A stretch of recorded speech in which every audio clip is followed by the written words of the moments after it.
Hello everyone, this is Ali Reza. Today I'm starting a new video series on artificial intelligence or AI. This series will be pure uh, theoretics of artificial intelligence because if you don't understand these theorics, then there is no way that you can handle the real situations in coding. And before you even think about sitting down and writing code, you need to have a very good understanding of what is going on behind the scenes on the theory and in the name of pseudocode, algorithms, etc., etc. So what I'm gonna speak in the whole series, we'll start, ouch, I should clean. Yeah. We will start with first seeing what is the AI architectures that are available for us out there. Then we will, come on, work for me. Then we will speak about utility-based artificial intelligence. Those artificial intelligences that are being developed based on the utilities that are available. After that, we will take a look at how we can analyze our maps. And by analyzing our maps, we need to know about pathfinding first. Then we will take a look at planning systems inside artificial intelligence. Another thing that we need to know is reinforcement learning. This is a very advanced stuff, and I think it's the last thing that I will speak about. We will take a look at neural networks and how are they useful. And finally, we will take a look at genetic algorithms.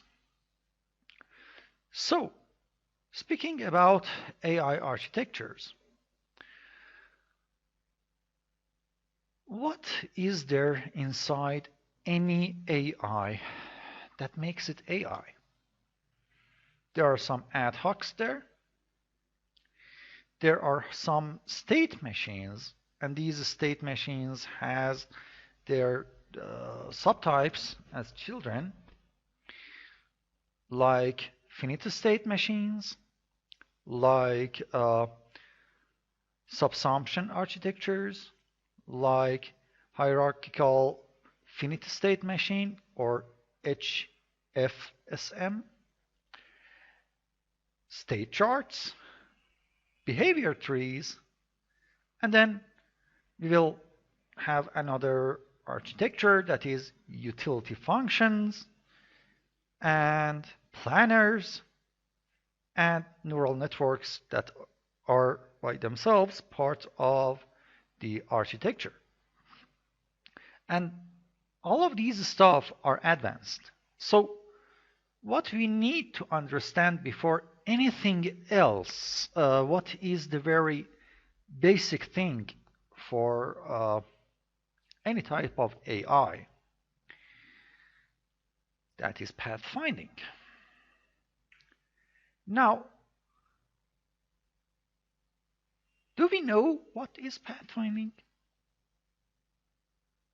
If you say, yes, we know that pathfinding is pathfinding, we have point A, we have point B, and we want to find a path between these two nodes. If you answer that, then you are dead wrong, sir. That is not the pathfinding by itself.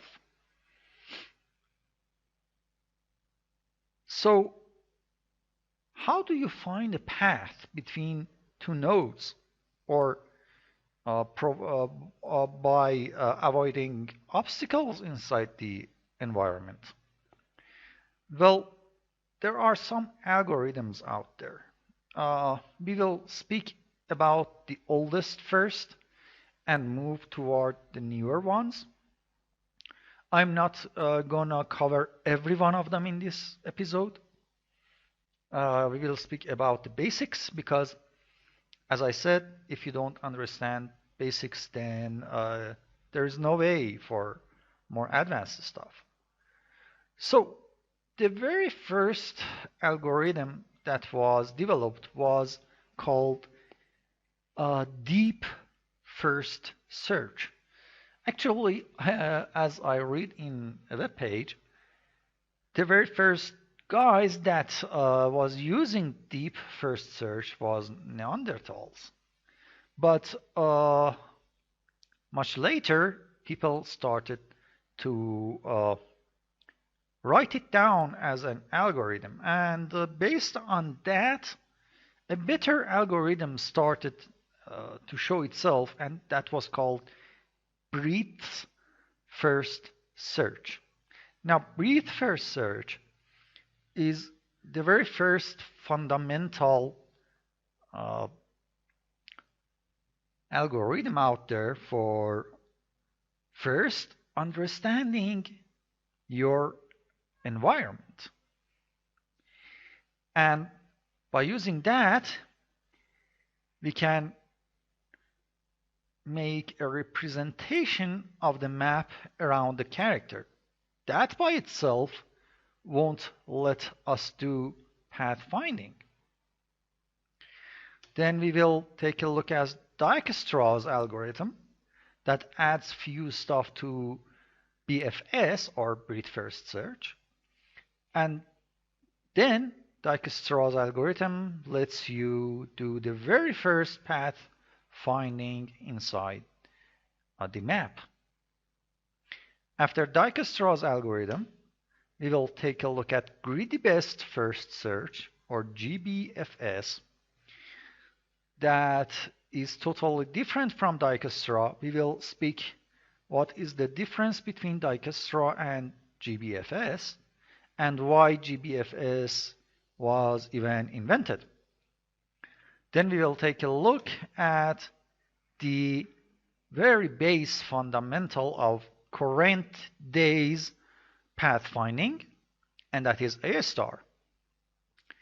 Now remember, A star is the parent of many pathfinding algorithms like B star, D star, IDA star, FSA star, GAA star, LPA star, SMA star, Theta star, Lazy Theta star, and HPA star. We won't speak about these children yet, and maybe I won't speak about many of them even till the end of the video series, because some of them has invented for real world situations or robotics. For example, for real world situations, some of them are invented for I should say simulating the traffics in the cities, for example. But some of them are more useful for robotics.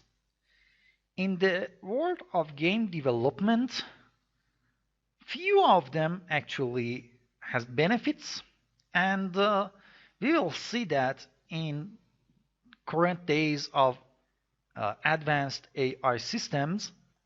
We really don't need lots of these guys. Few of them would be more than enough for every type of the game we want to develop. So let's start by the very first one, breadth first search. Breadth first search was developed by E.F. Moore at 1959 and separately by C.Y. Lee at 1961. How does it work? Well, it assumes that we have some hierarchy of nodes, okay? But it totally ignores the result, meaning that it assumes that there might not be a result at all. So how do we do our search? Well, we begin at the root node and then explore to the children of that first node. Not children, maybe, but the nodes that are neighbor to that one. And then when we finish these neighbors, we'll go one level deep. And for each of those neighboring nodes, we start exploring their neighbors again and again. So here is how it's working. This is the root node. Okay? Come on. Why are you not painting? Anyway. Then we start from root node to first, second, and third node. Okay? When we finish this layer, we go from the second one, find its first children. When we finish that one, we go to this one, if it has any children. Then we go to the next one, map its children. Then we go to this guy and map its children. Then toward the others and map their children.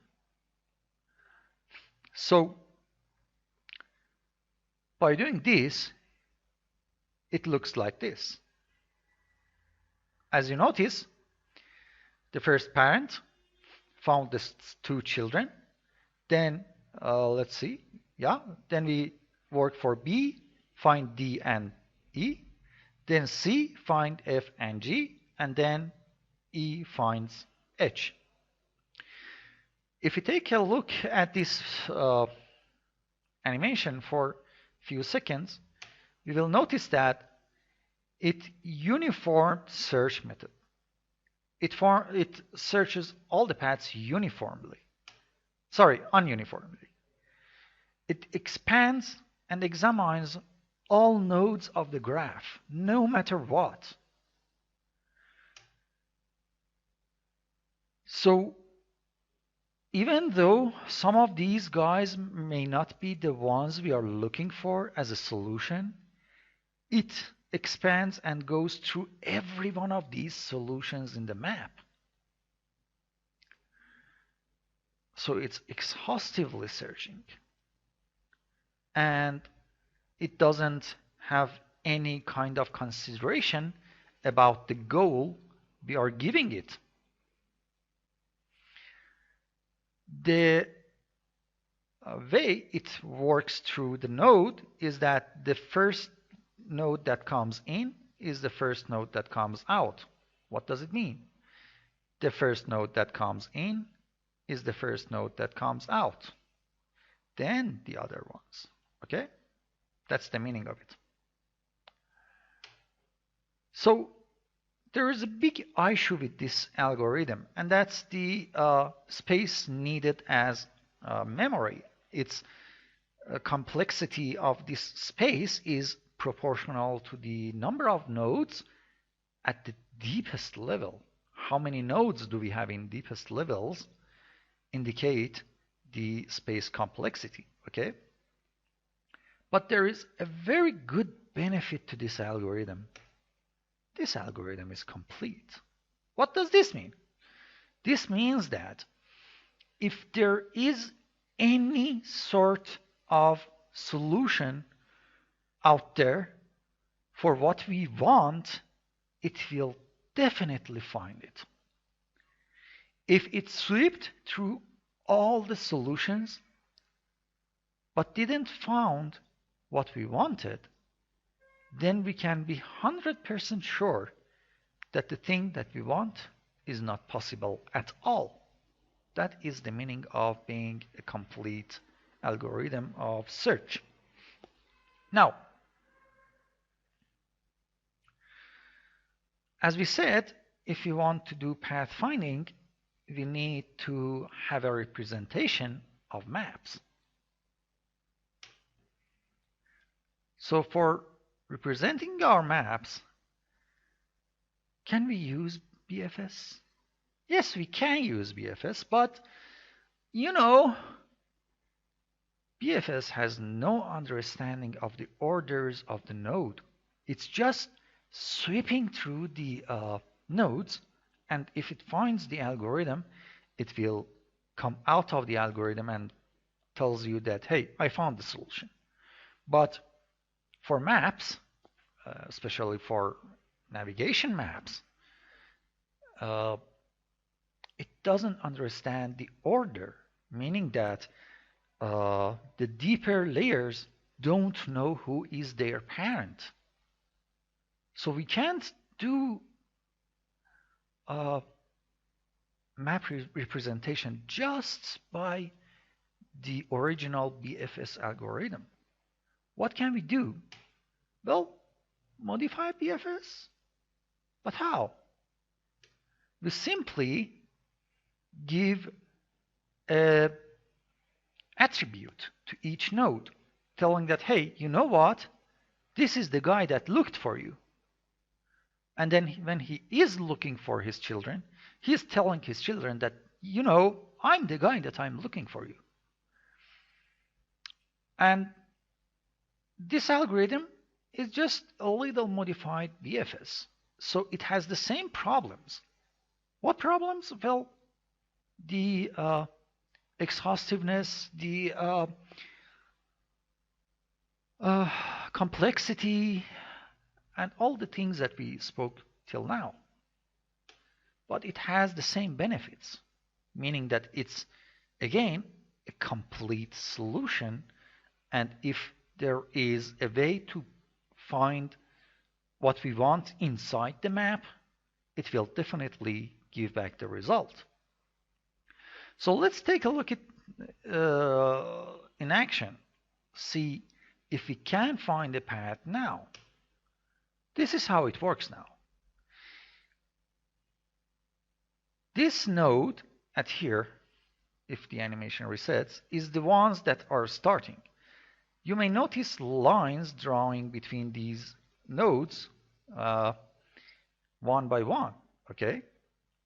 And each blue node is the node that is being investigated, and it's having an understanding of the parents' nodes and the connections, okay? Sometimes you see two, but this is a bit modified algorithm. Each one will have at least one node understanding, okay? But that's not the original one, but the best one. So as you notice, we find a path, and we really find the closest path between the start and the end. So for example, we won't go from here to here to here to here to here to here. No, we find the closest path between the start and the end. Also, we get a good understanding of obstacles in the world, as you can see, because there is no nodes in between. Okay, but of course, there is easier ways to understand obstacles than just doing this exhaustive search. But the modified BFS is the very first algorithm that lets us finding the path from start to end. Then every node has the same attributes. Don't forget that. If you look at this grid, there are two very special things in this grid. One, each node has same distance from the other ones in horizontal and vertical positions. That's critical. Second, each node has the same value for transferring between the nodes. So this is not a very practical pathfinding algorithm. There are better algorithms out there, but you won't believe it if I say we still use this modified BFS in even very advanced AIs in AAA games even today. We still use this algorithm, and there are places that we can use it very efficiently. So yes, we are still using it. Where? Well, anywhere that we are not sure if there is a result acceptable for us or not. Or in any place that we need to look for more than few nodes and get a good understanding of situations around a node. Why? Because simply there are times that our AI needs to evaluate different scenarios and choose one between these different scenarios, and some of these scenarios may not be even possible. So we need to make sure that we have a complete algorithm to search for the result. Okay, but you know, if I give you an example, if we don't have this, I don't have a picture for it yet in this slide, but if we didn't have this obstacle here, if, for example, I need to paint it somewhere. Okay, I will paint it here. If I had this map that we want to go from point A to point B, but in the middle we have a very dense jungle, and we have a road like this inside this jungle that has another branch like this, and we have a river passing through here. One of these roads have a bridge here for this river, and the other one don't have a bridge. This modified BFS will give us a very straightforward path toward first and end, okay? Ignoring the fact that here is a dense jungle, that walking through it is exhaustive, ignoring that the fact that there is a river that we may not even be able to pass by swimming, ignoring the fact that there is a very nice road here that we can walk inside. This algorithm is not able to understand any of these situations. It's just exhaustively searching every node equally just to find a path. So Dijkstra algorithm tend to fix this problem. It was invented by Edgar Dijkstra in 1956, and it's based on the fact that BFS only finds the shortest path, not necessarily the best path. So how do we define this algorithm? We still use the BFS. We still use the same pathfinding algorithm, but we add a little attribute to each node again, and that is the cost of the node. Think of it as our example, okay? We have a start position, an end position, and a jungle in between, and a road. Now we have these, come on, previews. Ouch. Not that much previews. Come on, move. Okay? So it completely ignores the fact that,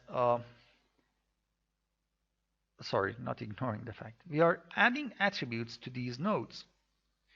You can think about these costs, for example, as the energy that the traveler would use to travel around on these nodes. So when you are traveling in the jungle, each node will have a very high cost of energy And in contrast, when you are moving on the path, you are having a very good low cost of energy for your character. So we are adding a cost to each node in our algorithm. And each node will have a cost that's a necessity. You can't, for example, ignore some of them. And we are looking for the lower cost in children when we are going through those BFS algorithms. We compare the total cost for each path, and then we choose the path that had the lower cost. What does it mean? Well, first we have a list of every node. Then we start at this node first in here. We take a look at its children. We get their cost. We assign that cost here, then here, then here. Then we take this node out of the calculation, and again we move toward different scenarios, and as you see, the nodes are adding toward each other on top. And we take this guy out, then we compare this guy and this guy toward the end result, and we find our path. Okay? Let's take a look at the animations again. So we are calculating and taking nodes out, and we still choose the path. But keep in mind, this is not the original one. We will take a look at this in a few seconds. The original one goes through all the paths first, then does this comparison. Okay? So the original doesn't use any minimum priority creep. This example is a later tweak that Fredman and Tarjan in 1984 had done to the original. Take a look at the dates. 56, 84. Holy crap, near 30 years until someone said, you know what? I will only look inside those nodes that has the lowercase. So for example, in here, if you have 20 and 9, I won't follow this path anymore. Meaning that I know that already this path is not effective because this guy had lowercase than this guy. Okay? So we will move toward here or from here to here. And we will completely ignore this guy again. So you see that it chooses this node and then it starts calculating its values. And then he says that, okay, 14 is less than 20, so we just calculate this guy. And that's it. So this is Fredman and Trajan's algorithm that you are watching now. It gives the minimum priority increase, meaning that it will only continue the calculation in those nodes that had the lower cost. If you take a look, when 1 is done, 1 is calculating toward 2, toward 3, and toward 6. See, 2, 3, and 6. Now, okay? But when 1 is out, it will only continue calculating from 2. It will ignore 6 because he is knowing that, okay, 14 is not even good. He is ruling out the nodes that has high quality, cost. So when he had done 2, he sees that, okay, here is 15, here is 10. Let it go, and we will see the next part. So 1 is out. 2 says, okay, this is 9, and this is 22. So I will continue from 3, as you see. Okay? And then 3 is out. and I will continue from 6. I won't follow the 4 anymore because I know it's really high in total way that we are uh, rolling out the higher cost. We will simply look inside the children that has lower cost, and we will continue. This is asymptomatically the fastest known single source shortest path algorithm. This line is very, very, very important. Ouch, I shouldn't do that much. Let me see if I can do this. Better way. Yeah. First, it's, oh, come on. First, it's fastest, meaning that no matter what you try, no matter any other algorithm you find out there, even today, it's not as fast as this guy. But in one condition, and that is if we only have one source of data. Because some of the algorithms out there that we will take a look at one of them today, we will assume that we have more than one source of data. But when you have only one source of data, this is the fastest algorithm, and you should use it even today. What does it mean? For example, it means if we have an agent that doesn't have any understanding about where the others are, and he wants to see if he can find the player, he will do this. There is no other way because we don't know even if player is still existing in, for example, this floor that agent is patrolling. He may be totally on another part of the room, on the building. So we have only single source of data, and that is our agent. So he will find the paths and find the solutions, seeing if he will find anything in these guys. Okay. Now let's take a look at some examples of Dijkstra's algorithm. The one on the left is our breadth first search. The green area is our jungle example. Okay. The numbers are just the orders of the node being expanded and moving forward. As you can see, it only finds the shortest path, no matter the situation around the map. Okay.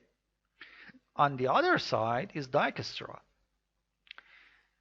In Dijkstra, we are adding cost to each node. So the cost for normal grid cells is just 1. So when we go from 1 to here, we only add 1. From here to here, we only add 1. From here to here, we only add 1. But on our jungle, things are a bit different. We are adding 5 more. If you see, from 1, we jumping to 6. So each jungle cell will have a cost of +5, and again, a cost of +5, +5, +5, +5. So the previous way is not anymore the cost efficient. Because here, let's say 1 + 2 is 3, 6, 10, 15. This is 21, this is 28, 36, 45, 55, 66, 78. It's 101, 115, and finally 130. Okay, so let's write it here. It's 130 for this approach. This long approach. Now, this approach on the other way was 1, 2, 3, plus 7, it becomes 10, 15. No, sorry. It's 10, 22. 22 plus 17 is 39. 39 becomes 61. 61 becomes 82. And you may say, hey, 82 is still less than 130. So why are we choosing the other guy? Well, we are just calculating the cumulative cost here. But the thing is that when we are iterating through passes for nodes, as you can see here, these lines are showing the iterations. Although in breadth first search, we found our path already, and in Dijkstra's algorithm, we are still not found our path.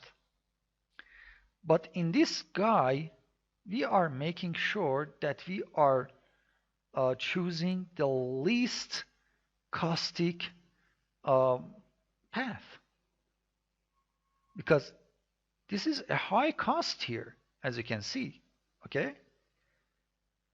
But this is a low cost. Let's count the numbers. 1, 2, 3, 4, 5, 6, 7, 8 till we get there, okay? From here, 1, 2, 3, 4, 5, 6, 7, and 8. So this whole section is equivalent of this section. That is the reason Dijkstra chooses this path. Okay? Another example that is really interesting. Didn't I say erase? Yeah. Ouch. Not again. Not again. Previous. Okay. Another example is when we are navigating through building. Now, who said that we just have to put the costs as, for example, additional negative effect? We can totally use the distance between nodes as our cost. So, for example, in our situation here, we are choosing this path toward destination simply because if you take a look at the costs, it's 20, 15, 17, 5, 15, 12, 8, 3. But if we move toward this guy, first node is even giving us a bigger number from here. Okay? So by just using the modified Dijkstra, we are ignoring this guy. And just by ignoring this guy, we have to move forward to this guy. Although you may argue that, you know what, it's maybe balancing itself, but no, it's not. If you just take a look at this round, it's 20. It becomes 37.5. It becomes 52.5. And this number is irrelevant because it's in both of them. So, was it, what? 37, 52, come on, right. 52.5, okay? On the other side, we have 20.7, that becomes 38.1, and it becomes plus 15 is 48, and 5 comes on top, so I'm not even calculating it because it's over 53. Okay, so that is the reason we are choosing this route, and then obviously we are following it because there is no other node to follow there. But if we move our target to this node, then suddenly we are comparing 17 to 22 plus 20. So obviously this time we are using this route. Okay? Now, another comparison. Here, we are choosing this path. Let's see why. Because first we have a 12, a 6, and 3. But if we go from this route, then we have a 15, then 12, then 8, then 3. And if you calculate these, again, this route has a lower cost. But if we move our node one above, if our target, our agent, goes one above, then if you calculate the cost, you will see that this 16.5 alone is enough to make this path higher cost, so the agent chooses this low cost. Okay? So if we use Dijkstra algorithm based on the distance of the nodes, it really makes sure that we get the shortest distance, no matter what. Okay? Now, up to this point, we used the two algorithms that were both complete, and they would completely ignore the fact that we may have no result there. But you know what? We are aiming for pathfinding now. When we want to do pathfinding, we assume that we have a start, and we assume that we have the end. So we don't need to search exhaustively between these guys. We already know that there is an endpoint, and we already know the position of the endpoint. So we can change lots of things around. And this is when the next algorithm comes in.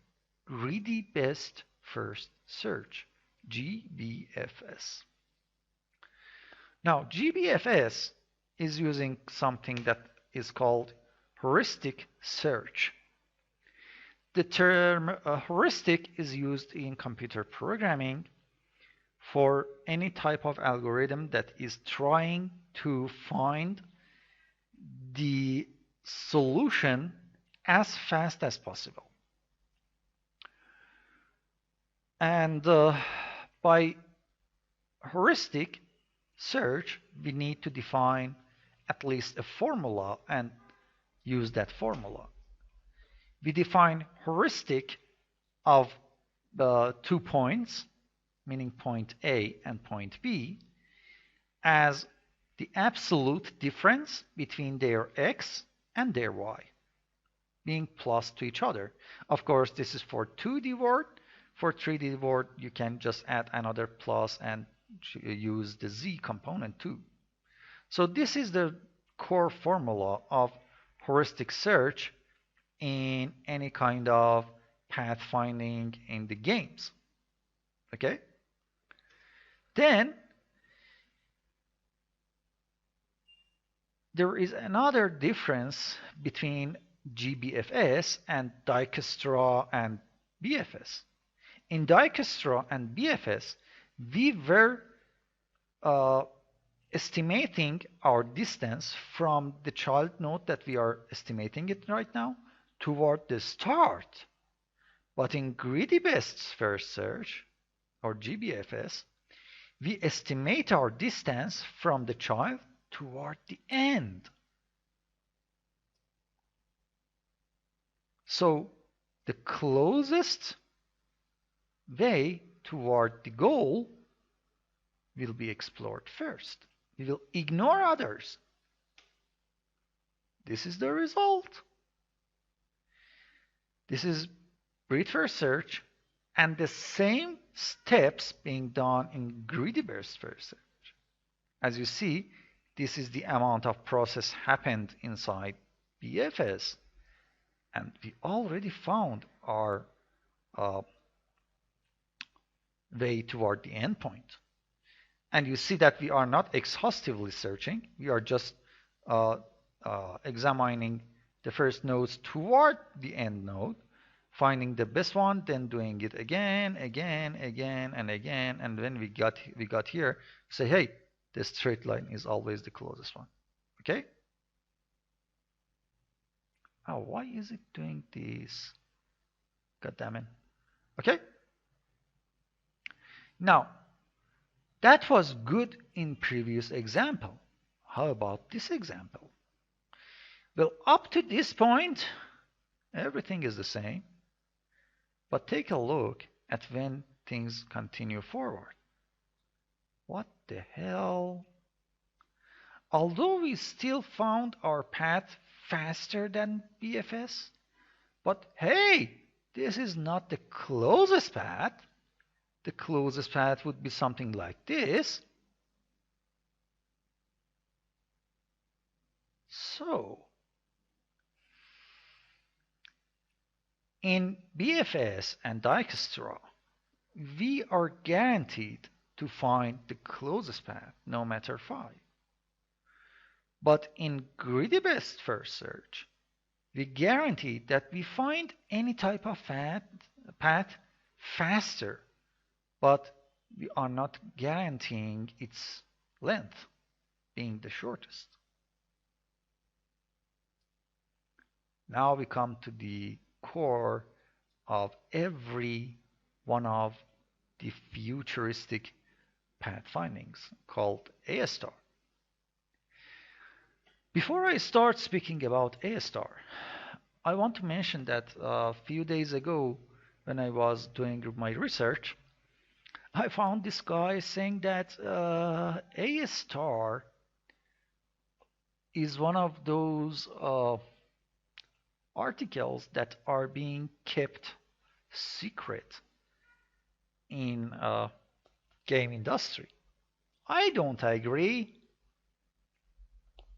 Stanford University has this huge library about artificial intelligence, and when you type AI Stanford, the very first page is talking about A star.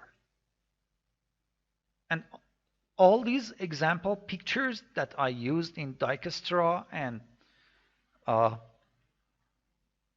GBFS was taken from that web page. And I will put the link at the end for you. So keep in mind, when you're doing your research around the internet for AI systems, there are many pages that tell you very hotly and with very high confidence that, you know what, this is rubbish, that is not good, that is not efficient. These type of guys don't know what they are speaking about, or they are speaking about algorithms outside of game environments and more toward the real world and robotic environments. In game world, you will see that A star and a few of its derivatives still are exhaustively being used in every game even today. But of course, with some modifications and some huge modifications, but not to the core of A star itself. They just changed the way they use A star. And they are still using A star anyway. So, what is A star? Before we speak about A star, let's see what did we learn till this point. We found that Dijkstra's algorithm works well to find the shortest path always. but it wastes time to find that. On the other hand, greedy-based first search explores in promising directions only, but it may not find the shortest path, especially if the obstacles in the word is more than a few obstacles. So, what if we combine these two algorithms to each other? That is when A star is being born. A star algorithm uses both of those algorithms. The actual distance from the start comes from Dijkstra, and the estimated distance to the goal comes from greedy-based. By doing that, we define a function. We say the function for each node is a value of the g for that node plus the heuristic search of the node. Remember, we already defined the heuristic search and greedy-based first search. That is just absolute values of differences being added to each other. But what is the g value of the node? Well, it simply is the cost of the path from the initial state that we started until this node. In other words, it's the same value that we calculated like Dijkstra. So Gn is the part that came from Dijkstra, and Hn is the path that came from greedy-based. And the total of these two numbers will give a value to each node. Okay? And that is the final value for that node. And yeah, the heuristic, as I said, is the estimated or the cost or a path from node to the goal, just like greedy-based.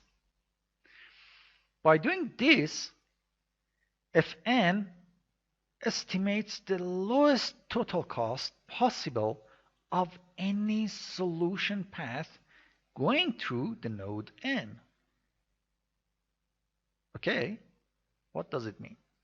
It means that if this is our start, ouch, come on. Okay, if this is our start, this is our end, and we have two nodes or three nodes in between, Fn means that we have at least one calculation here. We have one calculation this way. Then we have one calculation this way. And then we only choose this calculation and we assign it to this node. Okay? Because that's the Fn, the shortest or the smallest number calculated by our g value from start and the heuristic value of the end. Okay? Let's take a look at A star algorithm by examples now. This is Dijkstra. Okay? Dijkstra starts from the start point toward the end point, and it goes in full directions. In contrast, this is greedy-based first search. It knows where the end is and it moves toward that end point. Okay? In these two examples, these lines are just showing the distance between each node and the other one. Don't forget that. Now, this is A star. In A star, we move from each point on both directions.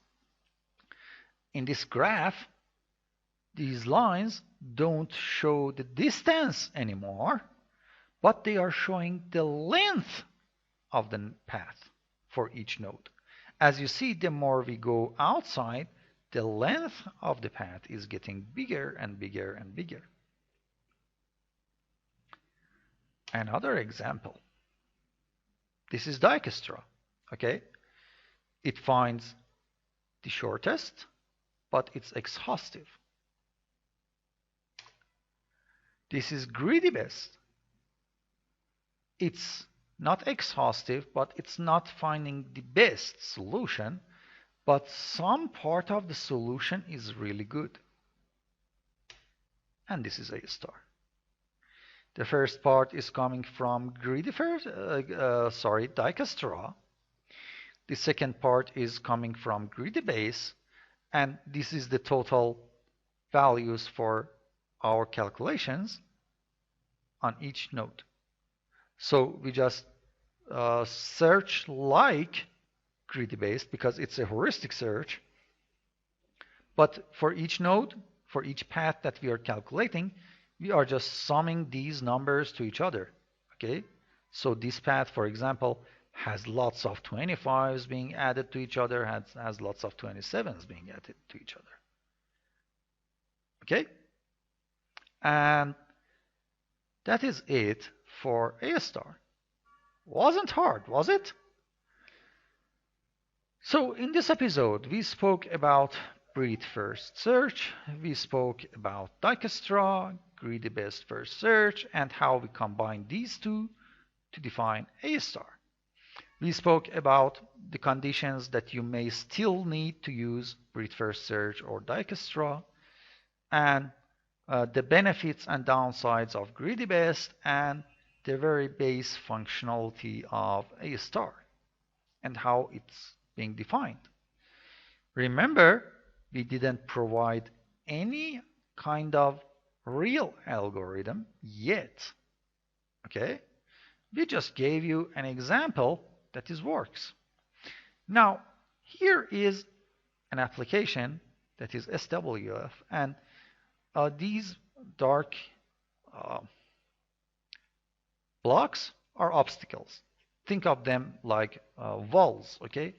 I will just develop this map as another Unity map for a sandbox AI, but this is our start point. And if I drag my node around, okay, this is the path that is defining by A star, as you see. And you will see that if I just move one node, we completely find another another path that is the shortest one. Okay? And again, if I move forward, I will move that.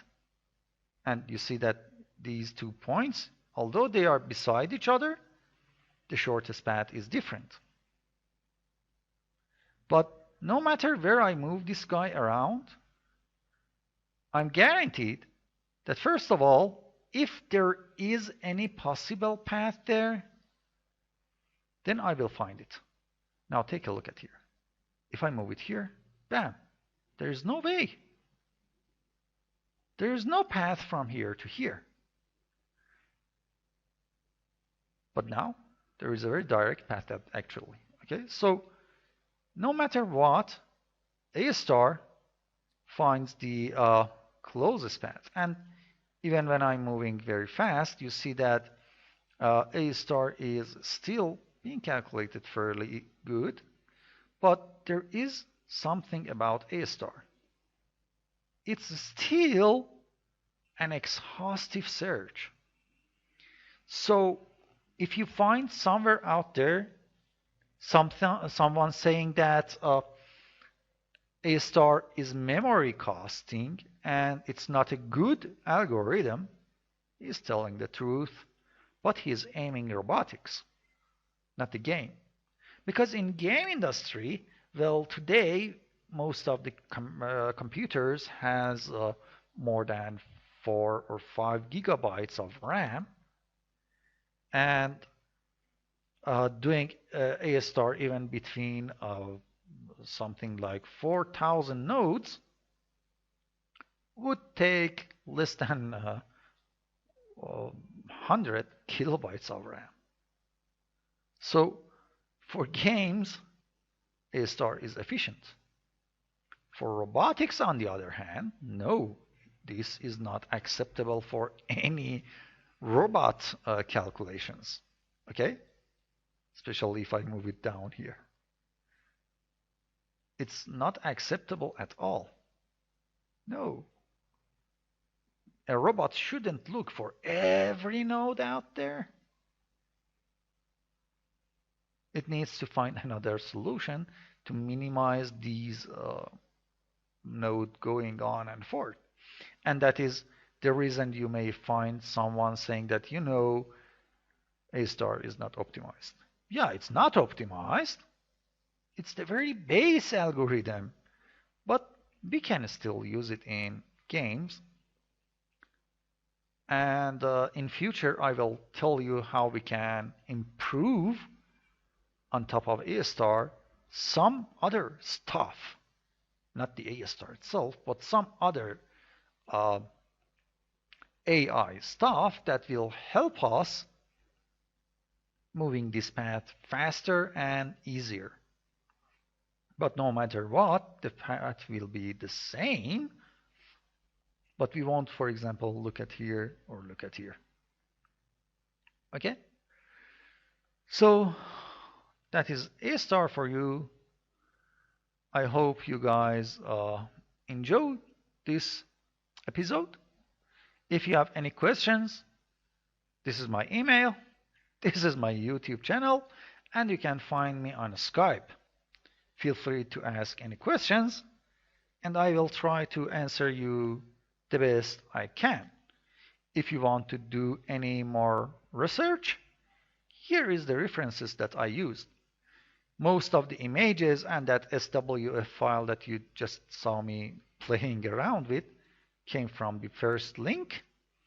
He is an instructor and research professor in Stanford University, and he knows what he's speaking about. Very good. One minute, please. Okay. And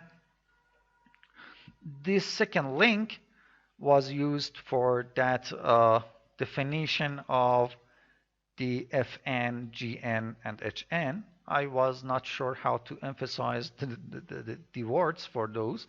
I used the words from this site.